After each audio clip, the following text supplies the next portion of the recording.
एक बहुत ही सुंदर सा गांव था। उसी गांव में सुंदर नाम के एक मास्टर जी रहते थे और वो रिटायर हो चुके थे। उनकी पत्नी, जिसका नाम मनोरमा था, वो औरत गांव के लोगों को पैसे उधार दिया करती थी और फिर उन पैसों पे ब्याज भी लिया करती थी। मनोरमा का एक ही बेटा था जिसका नाम रमेश था। मनोरमा ने अपनी एक सहेली की बेटी संध्या से अपने बेटे रमेश की शादी करवा दी थी। संध्या भी एक बहुत ही लालची किस्म की लड़की थी।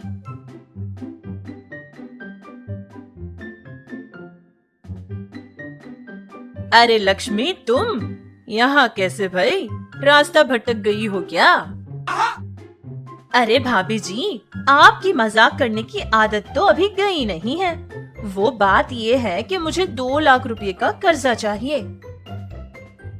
अरे लक्ष्मी तो तुम्हारे नाम में ही छिपी है, तो तुम्हें पैसों की क्या जरूरत? अच्छा ठीक है, 2 रुपये का ब्याज लूंगी और जमानत के तौर पे कुछ न कुछ देना पड़ेगा। अरे नाम में लक्ष्मी का क्या फायदा भाभी जी? मेरे पति के नाम पर जो जमीन है ना, उसी के कागजात आपको दे दूंगी। जैसे ही आपका कर्जा चुका दूंगी तब वापस ले जाऊंगी। हाँ ठीक है। अरे माँ जी, 1 मिनट। अरे बहू, क्या हो गया है? ऐसे क्यों बुलाकर लाई हो मुझे? माँ जी, जिस जगह के कागजात वो औरत आपको देने वाली है ना, वो जगह तो गांव से बहुत दूर है। 2 लाख रुपए तो उस जगह के बहुत ज्यादा है। अच्छा, अरे ये लक्ष्मी तो बहुत ही शातिर निकली, मुझे ही चकमा देने चली थी। अब मैं उससे कह दूंगी कि उसे मैं कोई पैसा वैसा देने वाली नहीं हूँ। अरे नहीं माँ जी, ये काम आप मुझ पर छोड़ दीजिए, मैं देख लूंगी। आंटी जी, आप इस 2 लाख रुपए का क्या करने वाली हैं? वो मैंने सोचा था कि साड़ियाँ बेचने का काम करूंगी बेटी। अच्छा, ये बात है। ठीक है, हम आपको 1 रुपए के ब्याज से ही सारा पैसा दे देंगे और आपको जमीन के कागजात भी देने की कोई जरूरत नहीं है। बहू, ये तुम क्या कह रही हो? तुम्हारा दिमाग तो खराब नहीं हो गया है ना? अरे माँ जी, आप थोड़ी देर के लिए शांत हो जाइए। अरे बेटी, तुम्हारा दिल तो कितना अच्छा है, मुझे मंजूर है। आंटी जी, 1 मिनट।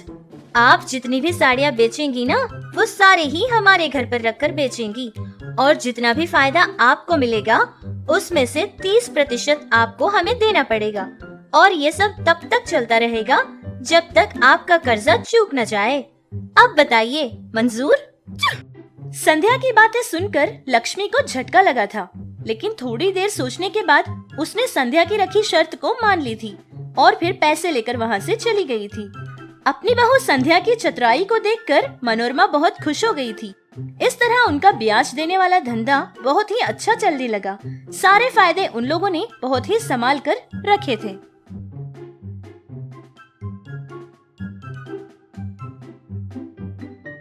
आज की ताजा खबर क्या है?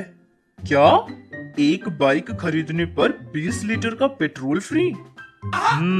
शायद 10 साल बाद पेट्रोल खरीदने पर बाइक फ्री देते होंगे।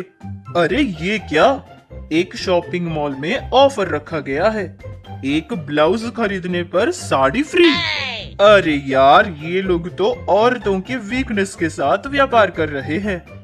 ये ऐड तो बहुत ही अजीब लगा मुझे। हाँ, ये खबर कुछ काम आने वाली है।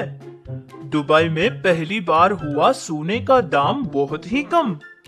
वाह, ये है ना अच्छी खबर। लेकिन क्या फायदा, हम वहाँ जाकर खरीद तो नहीं सकते ना।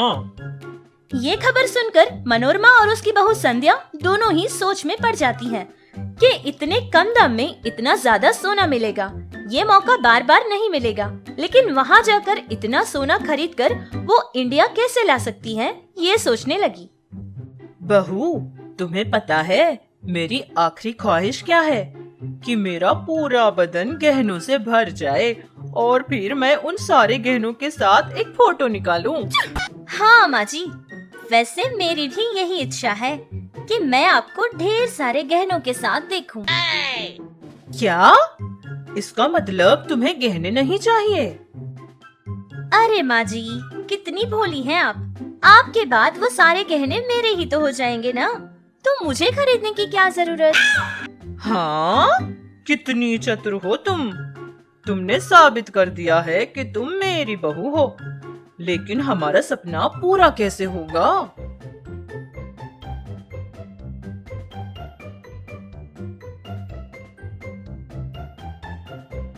तभी संध्या को एक आइडिया आ जाता है। पहले तो मनोरमा ने मना कर दिया था, लेकिन फिर भी गहनों पर प्यार की वजह से उसने हाँ कर दी थी। फिर दोनों ही बिना कोई देर किए जितना पैसा उनके पास था सारा ही लेकर निकल जाती है और दुबई पहुंच जाती है। वहां उन्होंने गहने खरीद लिए थे। फिर होटल के एक रूम में चले जाती है। रूम में जाने के बाद सारा ही सोना 2 पोटलियों में बांट देती है और उन पोटलियों को अपने पेट से बांध लेती है और फिर पल्लू से छुपा लेती है। देखने में तो ऐसा लग रहा था कि वो दोनों बिल्कुल गर्भवती हैं। जैसे तैसे वो दुबई में बिना किसी को शक आए इंडिया के फ्लाइट पकड़ लेते हैं।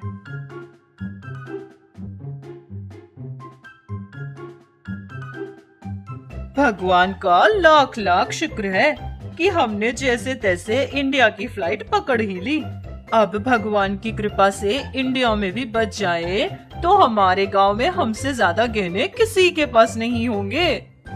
हाँ माँ जी, और मेरा सपना भी बहुत जल्द ही पूरा हो जाएगा। क्या? कुछ नहीं माँ जी, वो तो बस ऐसे ही कहा था। इस तरह दोनों ही इंडिया के एयरपोर्ट पहुँच जाते हैं। वहाँ एक ऑफिसर को उन दोनों पर शक हो जाता है और वो उनसे कहता है कि उन दोनों की तलाशी लेनी है। दोनों ने उनसे यही कहा था कि वो दोनों ही गर्भ से है। ये कहने के बाद भी ऑफिसर को उन पर शक था। मनोरमा को पता चल गया था कि उस ऑफिसर को उन दोनों पर शक हो गया है। वहाँ से निकलने के चक्कर में मनोरमा ने रोने का नाटक शुरू किया और अपने पेट पर हाथ रखकर जोर जोर से रोने लगी और कहने लगी कि उसके पेट में बहुत जोर से दर्द हो रहा है। ये देखकर संध्या ने भी परेशान होने का नाटक शुरू किया और जल्दी करने लगी, जिसको देखकर वो ऑफिसर उन दोनों को बाहर जाने की अनुमति दे देता है।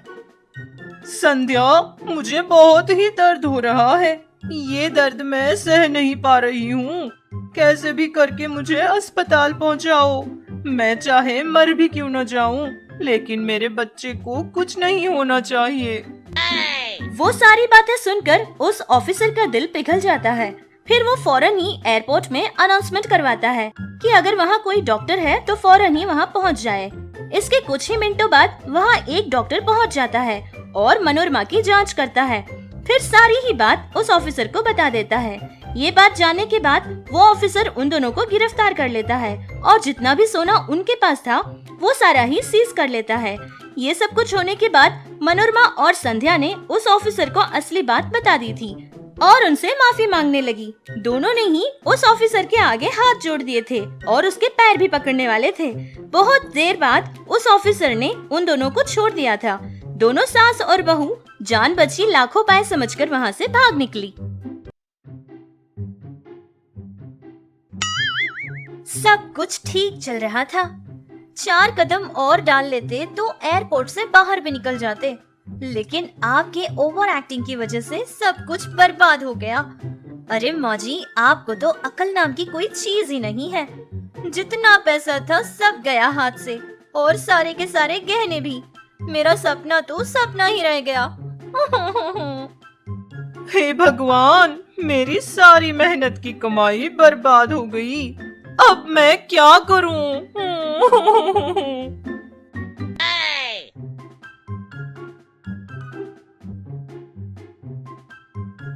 चलो आज की ताजा खबर देखते हैं। क्या दुबई से सोना खरीदकर चोरी से इंडिया ले जाने वाली 2 अनजान महिलाएं पकड़ी गई। अनजान महिलाएं? शायद पाप की कमाई होगी, इसीलिए तो सारा का सारा माल चला गया।